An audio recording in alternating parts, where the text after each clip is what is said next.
भोजन कराना, खाना खिलाना और आहार देना, तीनों में अंतर है। अंतर क्या है? रोटी इसमें भी है, रोटी इसमें भी है, रोटी इसमें भी है, सब्जी इसमें भी है, सब्जी इसमें भी है, सब्जी इसमें भी है, अचार पापड़ बड़ी इसमें भी है, इसमें भी है और इसमें भी है। अंतर कहाँ है? एक को खाना बोल दिया, एक को भोजन बोल दिया और एक को आहार बोल दिया। खाना कहते ही एक अलग तरह के भाव आ गए, भोजन कहते ही अलग तरह के भाव आ गए और आहार कहते ही बिल्कुल अलग हो गए, है ना। शब्द वर्गणा वो ही है, शब्द वर्गणा में कहीं कोई अंतर नहीं है, लेकिन अंतर कहाँ है? भावों में। हरियाणा में रोटी को टिक्कड़ कहते हैं। क्या कहते हैं? टिक्कड़।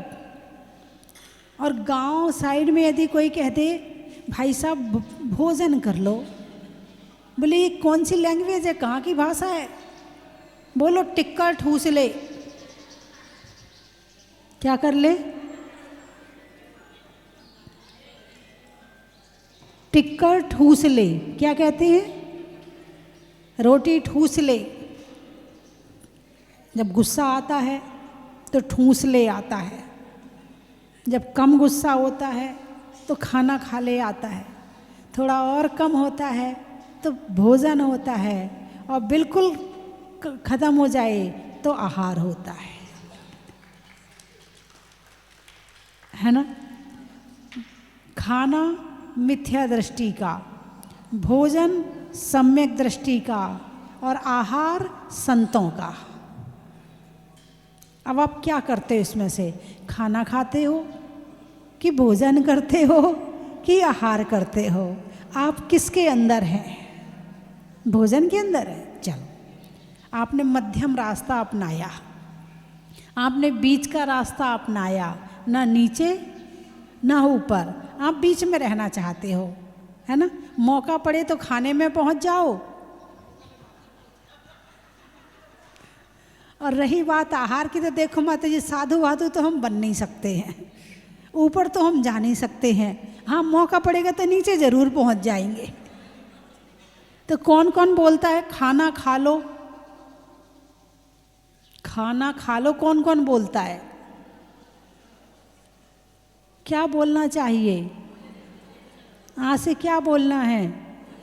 भोजन कर लो। क्या बोलना है यहाँ से? भोजन कर लो। बड़ा सुंदर शब्द है, बड़ा अच्छा शब्द है। सभ्यता झलकती है, भाव बनते हैं, अलग ही तरह की फीलिंग आती है। भाई साहब भोजन कर लो। सुनो जी, पहले भोजन कर लो, खाना खा लो। खा रहे कि नहीं खा रहे? घंटा भर लगाते हो, बोलते हो ना, बुलाते रहो, चिल्लाते रहो, खा लो खा लो खा लो खा लो, खाते ही नहीं हो। दिख नहीं रहा रात हो गई है? तब खाओगे जब रात हो जाएगी। अरे बोलिए ना, ऐसा करते हो कि नहीं करते हो? करते हो ना। और वो यदि भोजन बोलना हो तो भोजन करो। फिर ये गुस्सा वाली बात नहीं आएगी इसमें। इसमें क्या रहेगा? एक सम्मान रहेगा, मैनर्स रहेगा, एक भाव अच्छे रहेंगे, है ना। तो क्या बोलना चाहिए? भोजन कर लो। एक खाना, एक खिलाना। खिलाने में क्या भाव है और खाने में क्या भाव है? खाने में तुम अकेले हो, खिलाने में कई तरह के हैं। एक तो है कि परिवार वालों को भोजन कराना, दूसरा है रिश्तेदारों को भोजन कराना, तीसरा है अपनी सहेलियों को या मित्रों को भोजन करवाना, चौथा है भिखारी आदि को भोजन देना, पांचवा है गाय कुत्ता आदि को भोजन देना, छठवां है अपने आस पड़ोसियों को भी पूछते रहना, और सातवां है संतों को आहार करवाना। इतने, इससे ज़्यादा करवाते हो क्या? भोजन करवाने वालों में सब आ गए, परिवार भी आ गया, रिश्तेदार भी आ गए, मित्र भी आ गए, पड़ोसी भी आ गए, जानवर भी आ गए, भिखारी भी आ गया है, सब आ गए इसमें, संत भी आ गए, सब आ गए इसमें, है ना। तो सबको खिलाते हुए क्या भाव एक से होते हैं? अरे बोलिए ना, क्या भाव एक से होते हैं? भाव कई तरह के होते हैं। तो सबको खिलाते हुए क्या भाव एक से होते हैं? नहीं होते हैं। घर वालों को भोजन कराते हुए 2-4 दिन में एक आध बार तो हो ही जाता गुस्सा, हो ही जाता एक आध बार। तुम्हारे लिए 10 बजे तक बैठे रहे, 11 बज रहे हैं रात के, और भी तो काम है हमारे पास में, सारे दिन तुम्हारा खाना लेके बैठे रहे, आ ही जाता है ना। अब सामने वाले को भी पता है इसकी तो बोलने की आदत है, तुम बोलते रहो हम सुनते रहें। दोनों को आदत पड़ गई, एक को बोलने की आदत पड़ गई है, एक को सुनने की आदत पड़ गई। कोई बात नहीं, बोल ले, ठीक है। ज़्यादा गुस्सा आ जाए, ज़्यादा कड़वी बात बोल दो, ये रखी तुम्हारी थाली, नहीं खाना हमें। कभी कभी ऐसा भी हो जाता होगा, है ना। नहीं होता ऐसा? खा लेते हैं, तुम गुस्सा करो तो भी खा लेते हैं। अच्छा, गुस्सा करते ही नहीं हो, चलो वो महिलाएं सर्वश्रेष्ठ हैं जो अपने परिवार वालों को भोजन कराते हुए गुस्सा नहीं करती हैं। उनकी गिनती सर्वश्रेष्ठ में आएगी, अच्छी महिलाओं में आएगी, जो अपने बच्चों को, अपने परिवार को भोजन कराते हुए गुस्सा नहीं करती हैं। और जो महिलाएं गुस्सा करके खिलाती हैं वो भोजन अमृत नहीं है, वो भोजन बीमारी है। क्या है? वो बीमारी है, क्योंकि खाने के पहले ही उनका दिमाग खराब कर दिया। और जिस भाव खराब होते हुए भोजन करोगे तो पेट में जाने के बाद में भोजन की रसायन क्रिया होती है,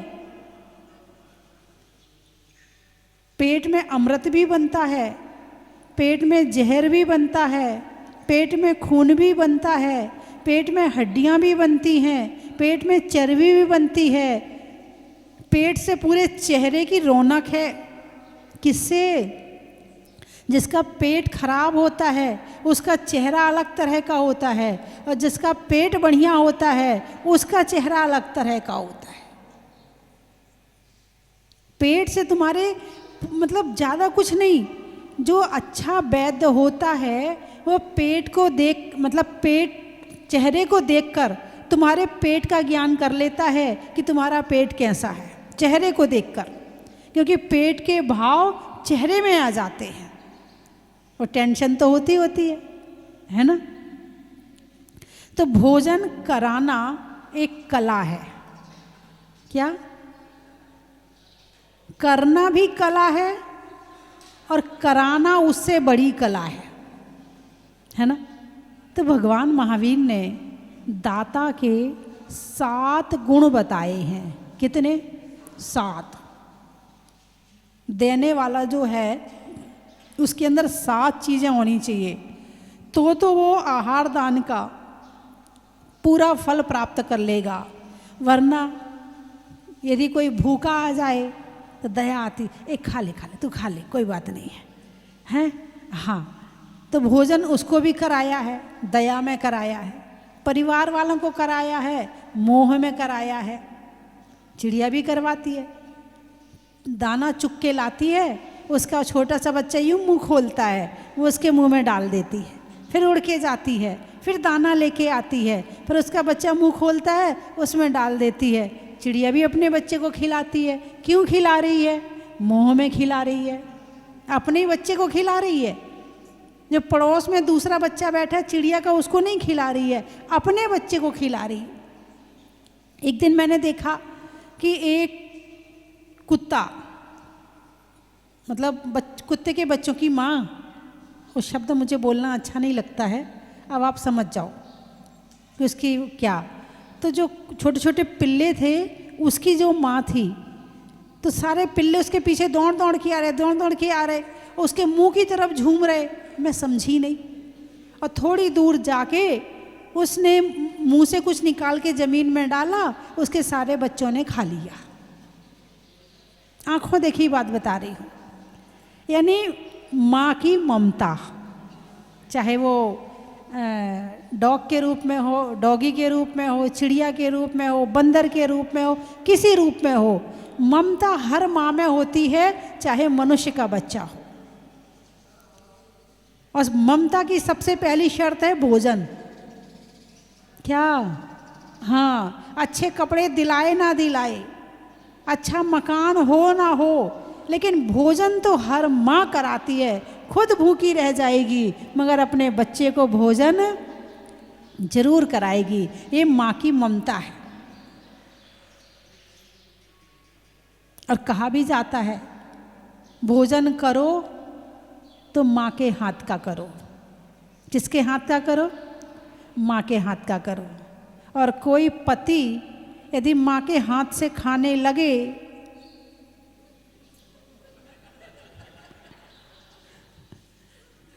अरे बोलिए ना,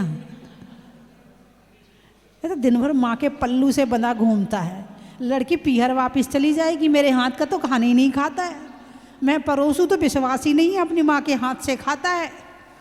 बोलिए ना हाँ या ना।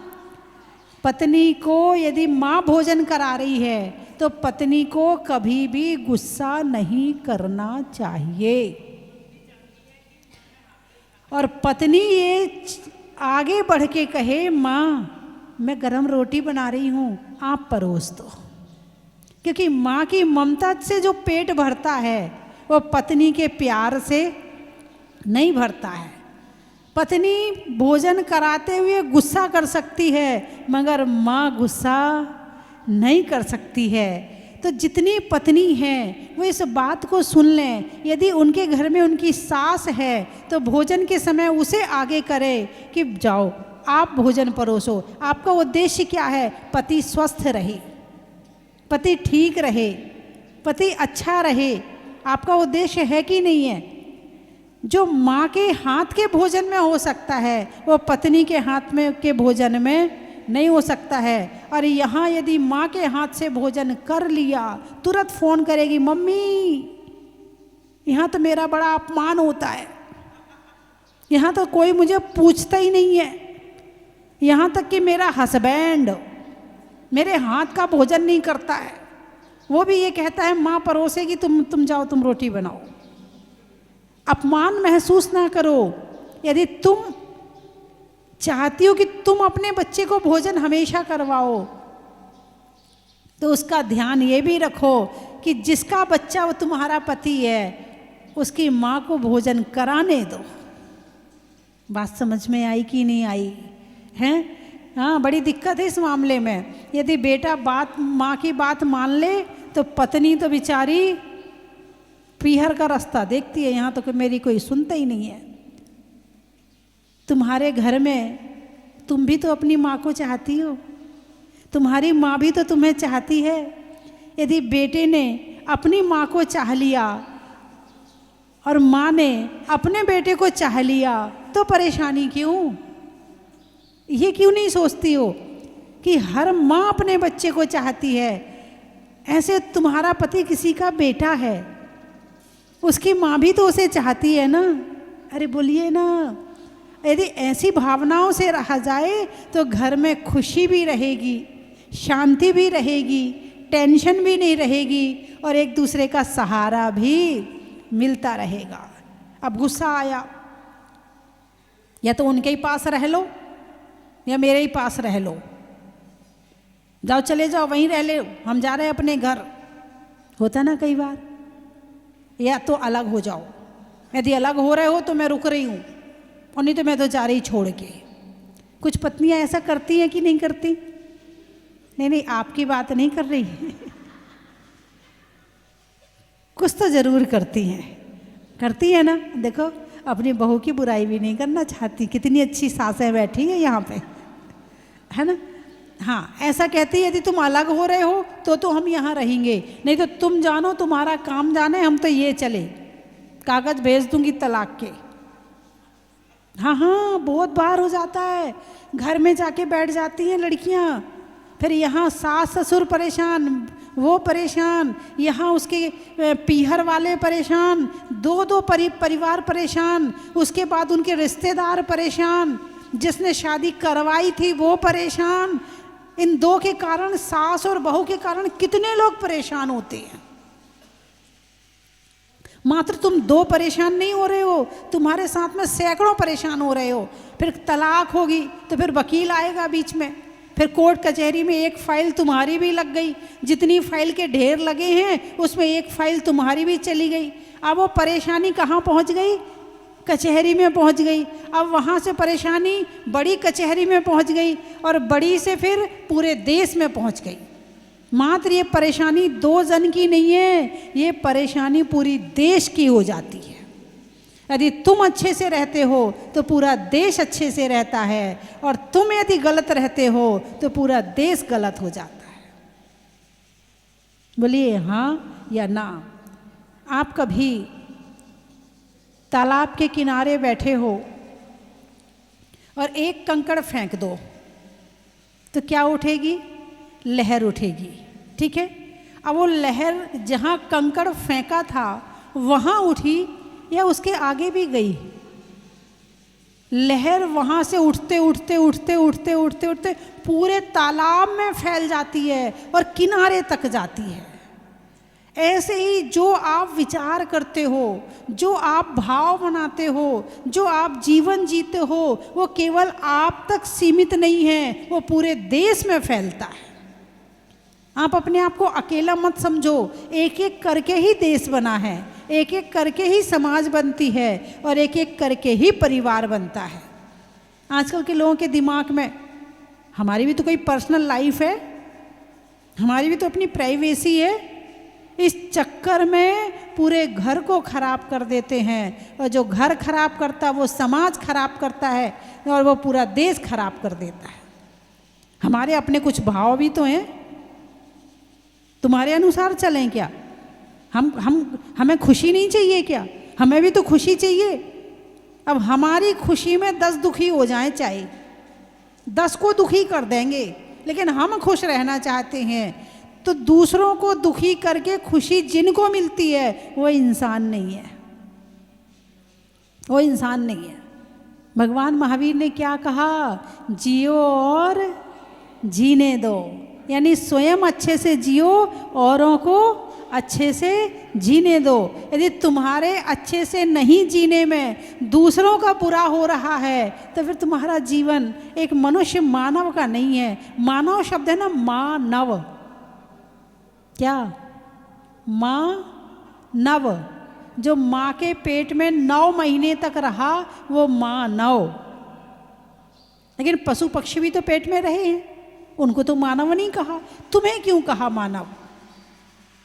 इसलिए कहा है कि तुम्हारा 9 महीने माँ के पेट में रहे तो माँ के अंदर जैसी ममता होती है ऐसी ममता तुम्हारे अंदर होनी चाहिए कि हर को अपनी माँ के समान समझें और माँ के समान प्यार दें।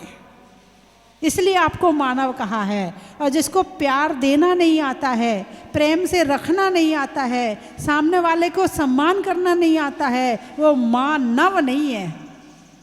वो कुछ और हो सकता है लेकिन मानव नहीं हो सकता है। तो बात चल रही है भोजन की। पेट में जाके ये भोजन आत्मा का स्पर्श करेगा, ये भोजन हमारे भावों को बनाने में सहायक होगा, ये भोजन हमारे शरीर को स्वस्थ रखने में सहायक होगा यदि सही तरीके से किया गया तो। और यदि तरीका गलत हो गया तो फिर ये सब पूरा गड़बड़ हो जाएगा। भोजन गड़बड़ यानी सब गड़बड़, और भोजन सही यानी सब कुछ सही। बात समझ में आई कि नहीं आई? है ना? इसलिए जितना ख्याल एक डॉक्टर ऑपरेशन थिएटर में शुद्धि का रखता है, उतना ख्याल भोजन का रखना चाहिए।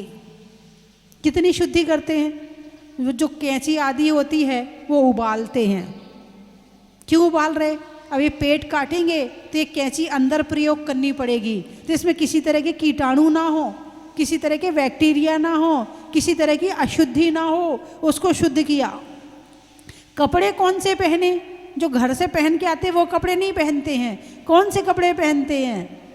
वहीं पर पानी में उबालते हैं और ऐसी जगह पर रखते हैं, सुखाते हैं जहाँ पर अशुद्धि ना हो, बैक्टीरिया ना हो, ऐसे कपड़े पहनते हैं। फिर उन कपड़ों को पहन करके थिएटर में जाते हैं, ऑपरेशन थिएटर में हैं, मुंह बंद कर लेते हैं कि मुंह की अशुद्धि भी ना चली जाए। हाथ को 10 बार साबुन से गर्म पानी से धोते हैं कि हाथ में किसी तरह का कीटाणु ना हो। क्यों? अभी पेट काटेंगे तो सब चीज़, हाथ जो है वो पेट में जाएंगे तो कहीं हमारा कीटाणु पेट में ना चला जाए।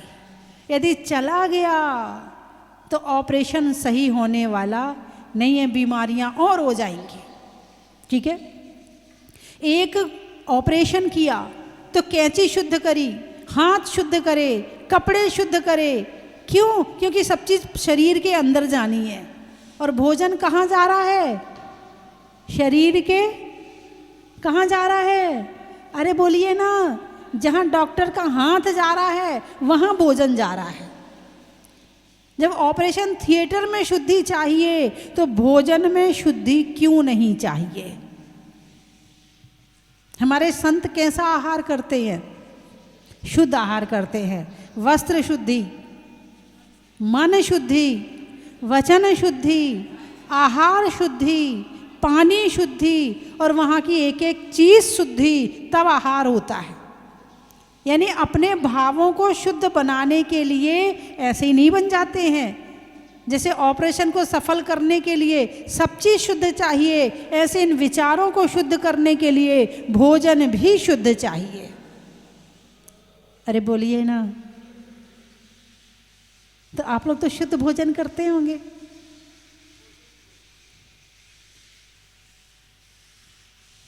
बस चौका लगाने में कैसा चौका लगाते? तैयारी करते या पहले से तैयारी रहती है? आप भी वैसे ही भोजन करते हैं जैसा संतों को देते हैं।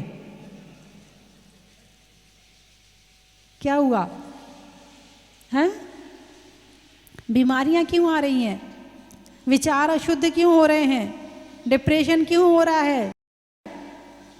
कारण क्या है बीमारियों का? भोजन शुद्ध नहीं है। पहले के समय के लोग नॉर्मल में भोजन शुद्ध रहता था, नॉर्मल में सामान्यतः वहाँ अलग से चौका लगाने की जरूरत ही नहीं पड़ती थी। हाँ, घर में ही शुद्धि रहती थी, पूरा घर ही शुद्ध रहता था। घर है ना, मैंने एक दिन बताया था, ना बेड होते थे, ना पर्दे होते थे, है ना, 3 दिन की अशुद्धि वो भी अलग होती थी, तो सारी चीज़ें शुद्ध होती थी। तो इसीलिए पहले भोजन नॉर्मल शुद्ध होता था। हाथ की चक्की, क्योंकि बिजली नहीं थी, चक्कियाँ नहीं थी, तो हाथ की चक्की से है खलवट्टा से कूटते थे, माम जस्ता से, तो शुद्ध रहते थे। और अब बाजार का मसाला, बाजार का आटा, है ना, बाजार का आटा, बाजार का मसाला बस बनाने के लिए घर है। और अब तो जॉब करने वाले लोग आ गए। अब तो भाई कौन बनाए? मैं भी कमा रही हूँ, तुम भी कमा रहे, दोनों कमा रहे, बराबर है दोनों। हाँ, हमें छोटा मत समझना, हम तुमसे कम नहीं कमाते हैं, तुमसे ज़्यादा ही कमा लेते हैं। तुम्हारा नहीं खा रहे हैं, अपनी कमाई का खा रहे हैं। अरे बोलिए ना, हैं? जब पैसा कमाते हैं तो इस तरह के विचार भी पैदा हो जाते हैं। और जब विचार पैदा हो जाते हैं तो घर कौन संभाले? आधा हम भी संभाल रहे, तुम भी संभालो। गए ज़माने, अब पुराने ज़माने के हम नहीं हैं। हाँ, तुमसे दबे, अब हम दबने वाले नहीं हैं, ऐसे बोलते ना। हाँ, दबा नहीं सकते हमें, जैसा कह रहे वैसा कर लो चुपचाप। अब अपने पैर पे खड़े, हम किसी के भरोसे नहीं है। हाँ, हम अलग रह सकते, अकेले रह सकते, हमें आता अकेले रहना, ऐसे तो बोलते होंगे। लड़ते समय ऐसे तो गुस्सा आता तब ऐसे तो बोलते होंगे। अरे बोलिए ना, हैं? पहले सामूहिक परिवार होता था, दादा दादी घर में, है ना, और मम्मी पापा चाचा ताऊ चाची ताई सब होते थे, एक भरा पूरा परिवार होता था। महिलाएं घर संभालती थीं और पुरुष धन कमा के लाते थे, बैलेंस बराबर होता था। अब झाड़ू वाली लगाओ, पोंछा वाली लगाओ, रोटी वाली लगाओ, क्योंकि हम कमाते, हम क्यों बनाएंगे खाना, कमाते हम भी, क्यों करेंगे हम घर का काम, है ना। तो अब रोटी वाली लगाओ, अब ये लगाओ वो लगाओ, ऐसे करते ना। अब रोटी वाली के हाथ का भोजन, एक बहन जी आई थी, डॉक्टर थी, दो पति पत्नी दोनों डॉक्टर हैं, उनके यहाँ भोजन बनाने वाला आता है ना। अब भोजन बनाने वाला आता है, लेडीज आती है, तो बोले वो जानबूझ के सुबह ज़्यादा दाल बना देती है, ज़्यादा सब्जी बना देती है। उसको 10 बार मना किया कि भैया हम शाम को गरम खाएंगे, सुबह मत बनाया कर, लेकिन उसको 100 बार मना करने के बाद भी वो ज़्यादा बना देती। अब शाम को कौन बनाए, रात को कौन बनाए, सुबह का रखा है बहन जी, फेंके क्या, ज़्यादा कुछ को तो फेंक दे। अब किसका मन होगा कि अनाज फेंक दें, ठीक है भैया लिया गरम करके लिया खा लेते हैं। बोले वो शाम को रात को नहीं बनाने के चक्कर में सुबह रोज कितना मना कर लिया उसको, मानती नहीं है। यह है रोटी वाली। और अपने घर में यदि महिला होगी, घर में यदि माँ के हाथ का भोजन होगा तो कितना बनाएगी, जितनी ज़रूरत है। बेटा शाम को उसको गरम, बेटा दोबारा बना दूंगी, गरम बना दूंगी, है ना, कोई बात नहीं है, कम से कम गरम भोजन तो मिल रहा है। अब तुम कमाने तो गई हो, लेकिन घर में 4 नौकर लगाने पड़े, कपड़ा वाला अलग, रोटी वाली अलग, बर्तन वाला अलग, झाड़ू पोंछा वाला, 4 नौकर चाहिए, चाहिए कि नहीं चाहिए। और घर में यदि एक महिला हो तो 4 नौकर की ज़रूरत नहीं है ना। और वो महिला पूरा काम भी करेगी, मंदिर भी जाएगी, बच्चे का पालन पोषण भी करेगी, अच्छे संस्कार भी देगी, और साधु संत आएंगे तो चौका भी लगाएगी। यदि घर में एक नारी है तो पूरा घर उससे बहुत अच्छी तरह से चलता। लेकिन पैसे का ज़माना आ गया, नौकर चाहे 10 लगा लेंगे, मगर पैसा कमाने के लिए तो हम बाहर, फैशन हो गई पैसा कमाने की, फैशन आ गया आजकल, है ना। तो घर में जो माँ के हाथ का भोजन होता है वो किसी के हाथ का हो ही नहीं सकता है। माँ कैसा बना दे, बच्चे के लिए अमृत है। तो बात चल रही है संतों के आहार की, ऐषणा समिति की, कि जो श्रावक है आहार देता है तो श्रावक के अंदर 7 गुण होने चाहिए। कितने गुण? 7 गुण। कौन कौन से याद करो? श्रद्धा, भक्ति, विवेक, तुष्टि, क्षमा, अलोभ और शक्ति। याद करो, फिर से बोल रही हूँ मैं। श्रद्धा, भक्ति, तुष्टि, विवेक, क्षमा, दया और शक्ति। इतने गुण होने जरूरी हैं। जब तक इतने गुण नहीं होंगे तब तक तुम्हें आहार दान का पूरा फल मिलने वाला नहीं है। पहला गुण कौन सा है? श्रद्धा।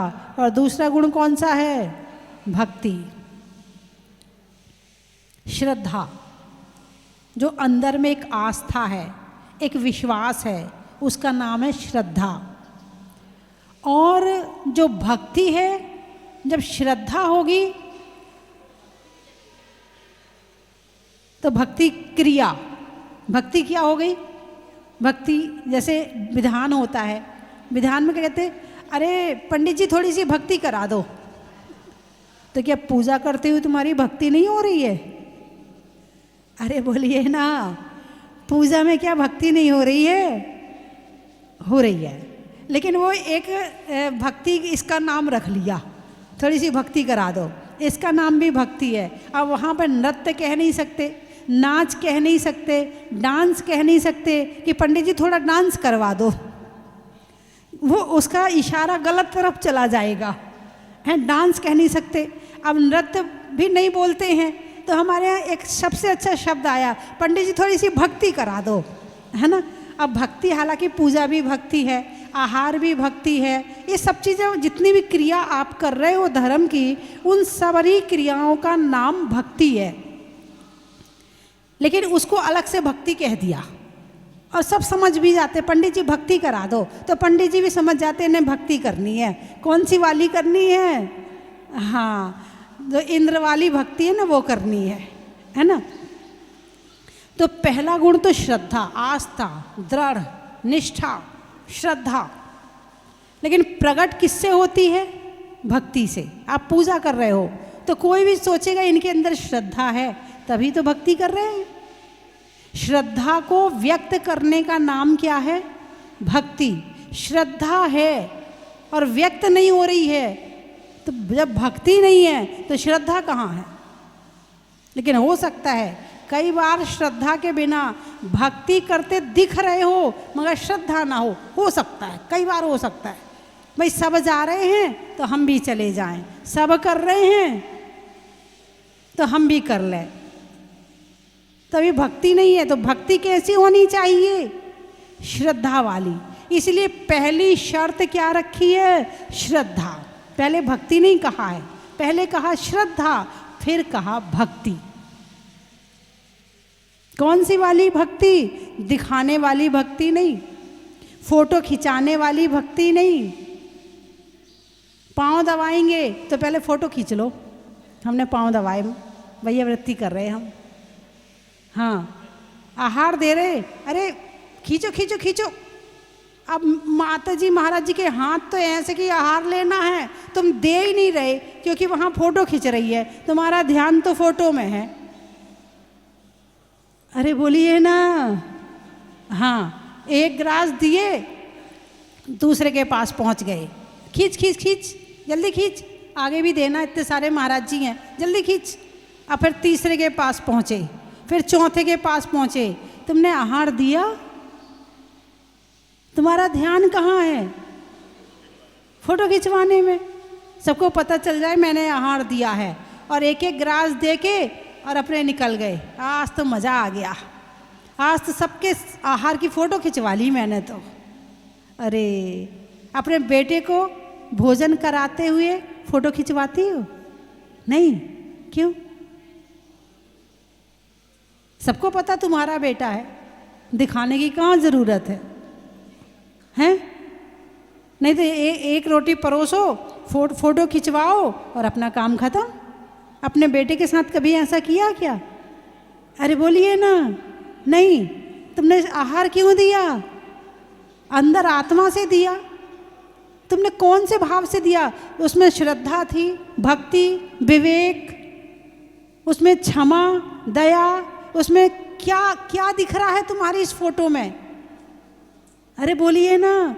आहार तो दिया, लेकिन इसमें दिखावा है। एक एक हाँ, पूरा आहार बनाया, पूरा सब कुछ किया, पूरा आहार भी दे रहे हैं, फिर भी कभी एक आध फोटो खिंचवा ली, वो बात अलग है, वो बात अलग है। लेकिन तुम्हारा इंटेंशन क्या है? केवल मात्र।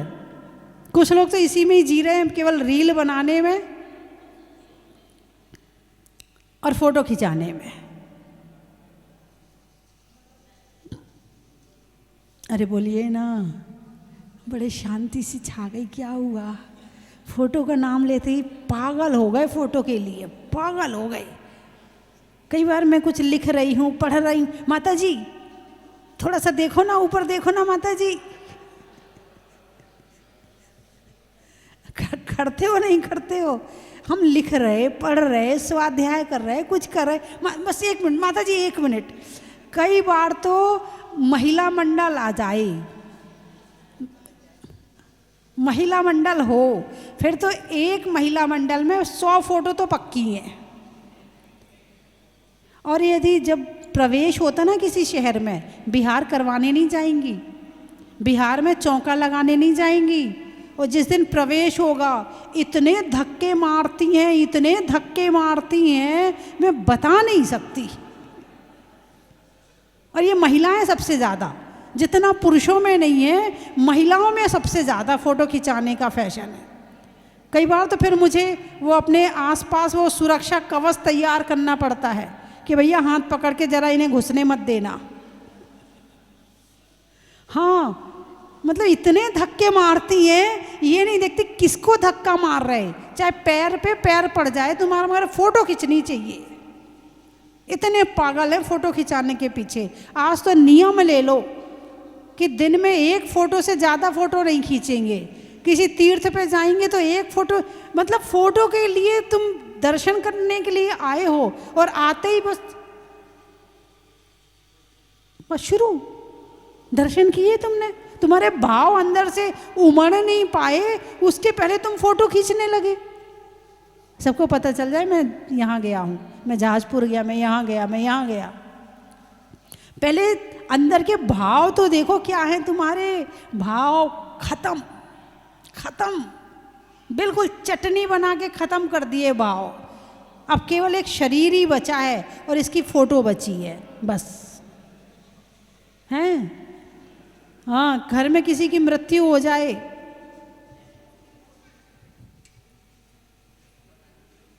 हाँ हाँ, वहाँ भी फ़ोटो चलती है।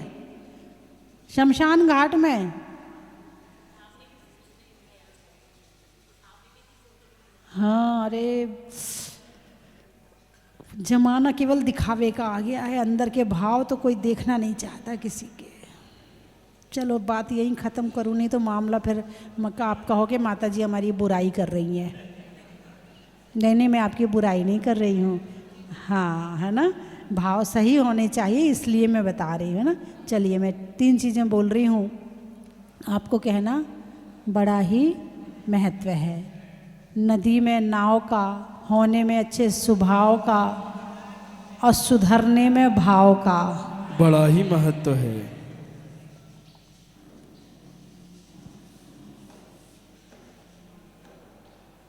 नेता में वोटों का,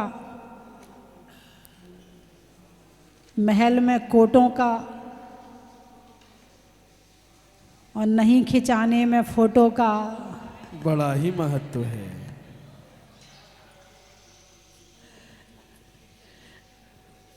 हिंदी में मात्रा का, स्कूल में छात्रा का, आज आपकी जहाजपुर की यात्रा का बड़ा ही महत्व है। नाव में खेने का, प्रभु नाम लेने का, और संतों को आहार देने का बड़ा ही महत्व है। नदी में नौका का, मिलने में मौका का, और लगाने में चौका का बड़ा ही महत्व है। कहाँ कहाँ से आए हो? दिल्ली, शाहदरा, चित्तरेंचों में बिल्ली का, डंडा में गिल्ली का, आने वालों में दिल्ली का बड़ा ही महत्व है। नहीं होने में विवाद का, देने में दाद का, और आने वालों में अहमदाबाद का बड़ा ही महत्व है। स्वीडन से भी आए हैं। काम को पक्का करने में डन का, सोचने में मन का, और आने वालों में स्वीडन का बड़ा ही महत्व है। वर्धा, छोड़ने में जर्दा का, छोड़ने में जर्दा का, सर्दी में गर्दा का, गर्दा यानी धूल, सर्दी में गर्दा का, और आने वालों में वर्धा का बड़ा ही महत्व है। महाराष्ट्र, गुजरात, अच्छा, भोजन में भात का, घर में तात का, और आने वालों में गुजरात का बड़ा ही महत्व है। आम की बौर का, धर्म को लगाने में जोर का, और आने वालों में इंदौर का बड़ा ही महत्व है। धूलिया, महाराष्ट्र, गोंदिया, अच्छा, सावन में बिया का, दिवाली में दिया का और आने वालों में गोंदिया का। बड़ा ही महत्व है। जगदलपुर जबलपुर। सांगली, सांगली, अच्छा। गांव में गली का, तपस्या में बाहुबली का और आने वालों में महाराष्ट्र सांगली का। बड़ा ही महत्व है। इटावा, मिठाइयों में मावा का, शादी के सावा का और आने वालों में इटावा का। मतलब जगदलपुर पिड़ावा, जबलपुर। अच्छा। गर्मी में हवा का, बीमार में दवा का और आने वालों में पिड़ावा का। बड़ा ही महत्व है। जगदलपुर, गाने में सुर का, नृत्य में नुपुर का, आने वालों में जगदलपुर का। जबलपुर। जबलपुर, रिश्तों में ससुर का, देवों में असुर का, आने वालों में जबलपुर का। बड़ा ही महत्व है। कुरावली से, समय में आवली का, गांव में बावली का और आने वालों में कुरावली का। बड़ा ही महत्व है। नागपुर, अच्छा। पशुओं में खुर का, गाने में सुर का, आने वालों में नागपुर का। बड़ा ही महत्व है। हो गए सारे। बोलिए 24 भगवान की।